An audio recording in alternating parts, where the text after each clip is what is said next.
సచివాలయ వ్యవస్థపైన ముఖ్యమంత్రి చంద్రబాబు కీలక నిర్ణయం తీసుకున్నారు. గ్రామ వార్డు సచివాలయ వ్యవస్థ ప్రక్షాళనకు కూటమి ప్రభుత్వం శ్రీకారం చుట్టింది. సచివాలయ ఉద్యోగులను క్రమబద్ధీకరించాలని, వారి సేవలను సమర్థంగా వినియోగించుకోవాలని ముఖ్యమంత్రి చంద్రబాబు నిర్ణయించారు. కార్యదర్శుల విషయంలోనూ కీలక మార్పులు చేయనున్నారు. కొంతమంది సిబ్బందిని పట్టణాభివృద్ధి శాఖకు అప్పగించనున్నారు. గ్రామ వార్డు సచివాలయాల వ్యవస్థపైన ప్రభుత్వం ఫోకస్ చేసింది. ముఖ్యమంత్రి చంద్రబాబు ఈ అంశంపైన కీలక ప్రతిపాదనలు చేశారు.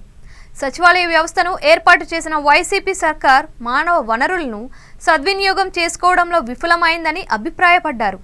గ్రామాల్లో పదుల సంఖ్యలో ఉద్యోగులను నియమించడం, వారికి జాబ్ చార్ట్ లేకపోవడం, కొందరికి పని ఒత్తిడి ఎక్కువగా ఉండడం, మరికొందరికి అసలు పని లేకపోవడంతో ఈ వ్యవస్థ ప్రక్షాళన తప్పనిసరి అని తేల్చారు. గ్రామాల్లో ఏఎన్ఎం, విఆర్ఓ, డిజిటల్ అసిస్టెంట్, సంక్షేమ కార్యదర్శి, మహిళా సంరక్షణ కార్యదర్శులను ఉంచి మిగిలిన వారిని వారి మాతృ సంస్థలకు అప్పగించాలని ప్రతిపాదనలు రూపొందించారు.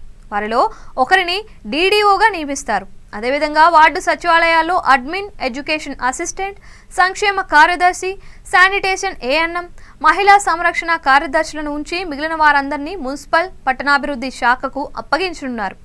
ఇంజనీరింగ్ అసిస్టెంట్, అగ్రికల్చర్, హార్టికల్చర్ అసిస్టెంట్లు, విలేజ్ సర్వేయర్ అసిస్టెంట్, పశు సంవర్ధక సహాయకులు తదితర పోస్టులను రద్దు చేసి క్లస్టర్ విధానంలో మాతృశాఖ ఆధీనంలో ఉంచేందుకు ప్రణాళికలు రూపొందించినట్లు తెలిసింది.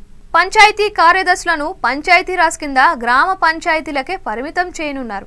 రాష్ట్రంలో 10,960 గ్రామ సచివాలయాలు, 4,044 వార్డు సచివాలయాల్లో సుమారు 1.2 లక్షల మంది కార్యదర్శులు పనిచేస్తున్నారు.